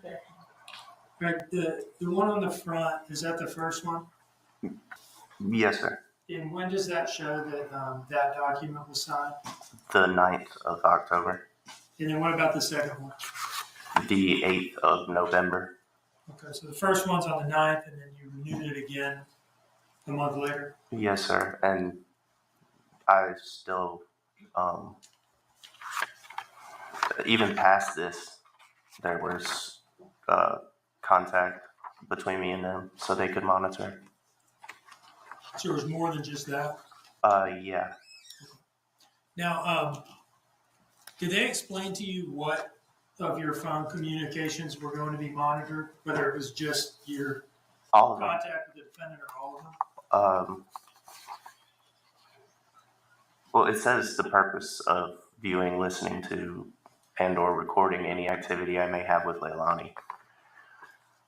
Was your understanding, though, that they would be able to listen to all of your telephone calls with anybody and see all of your text messages with anybody? Yeah, And you were still willing to do this? absolutely.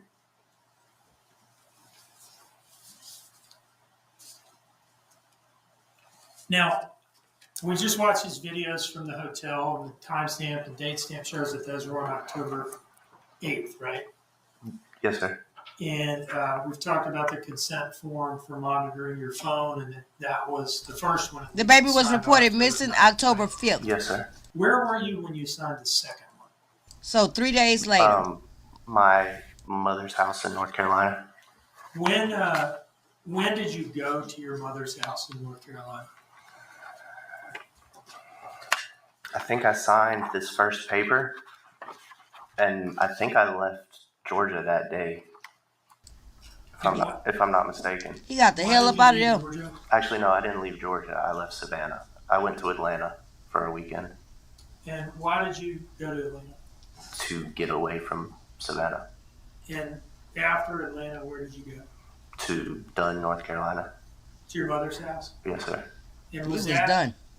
at that point, was that essentially the end of your time living in Savannah or no? Yeah, absolutely.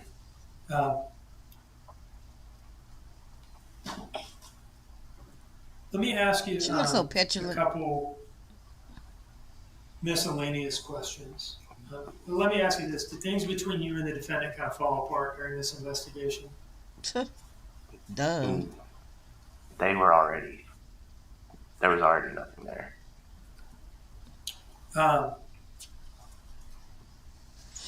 Do you remember ever seeing Quentin with any favorite toys or stuffed animals or anything like that? No, not specifically. Do you remember him having a favorite Mickey Mouse toy? No, I don't. If he had had a favorite Mickey Mouse toy, is that something that you think you would remember having lived with him during that time frame? More than likely, yes. And you have no recollection of that? No, sir. If he had had a Mickey Mouse toy that he slept with every night, would you think you would remember that? You would definitely yes, sir, know more that. than likely. And do you remember anything like that? No, sir. Let me ask you about trash, okay? You lived in that house for some months, if I understand correctly. How long? Yeah. For a period of months, you lived there? Yes. Okay. We have seen introduced into evidence a picture of 3 trash cans on like a wooden rack in the carport area. Yeah, I remember that. That rack. Say again? I remember the wooden rack where the We saw that trash on cans were part there. 2, the What is 3 up big with garbage? city trash cans they had at the Kitchen house. garbage. Took them to those 3 trash cans that were sitting on top of that rack. And then what would you do with the trash cans? They would get loaded up in the truck and dumped off That's in weird. a larger dumpster to be taken away. What dumpster would y'all use for that? Azalea mobile home. Now, what vehicle would you use to take those garbage cans to Azalea? That's Thomas's white Silverado. Is that something that you would do, or who would do that? Yes, sir. Okay. Would anybody? I else, would. Would anybody else do that? Not normally, no. Okay. Let me ask you this: did you guys ever drive around with garbage in the back of the Dodge Journey? No, Like just a trash bag with leftover food in the back of the Dodge Journey? no, Why not? that would stink up the vehicle. Um, It just sounds nasty. at the time, October 4th, October 5th, was there any garbage in the back of the Dodge Journey? Not to my knowledge. Do you have any recollection of ever having a garbage bag in the back of the Dodge Journey? So let me tell y'all about that. Like full of leftover food? Oh, no.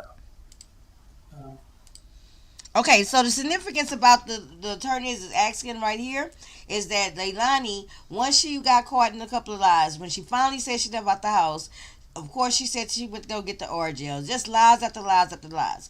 They actually found, and you remember in part 2 that we saw, they showed the video cameras of her going to that dumpster in front of the mobile home. Right? So once she got confronted, and asked about that, then she say it was a bag of rotting seafood lasagna, seafood pasta in the car, and that's what she threw away in that dumpster. And the state is alleging that's when she disposed of baby Quentin's body. Okay, and she said that the food had been left in the back seat, and that's why it had rotted and was stinking. So that's the reason for this line of questioning, you guys. For you guys who wasn't here for that part. The back of the Dodge Journey is upholstered, right? It had carpet. Yes, sir. That's another reason. Why would you not want to put a trash bag full of old food on that? Stain the carpet and seek in, and sounds nasty. Do you have any recollection of having had any shrimp pasta in the household in the days leading up to Quentin's disappearance? Possibly. Anything more you remember about that? No. One moment, please.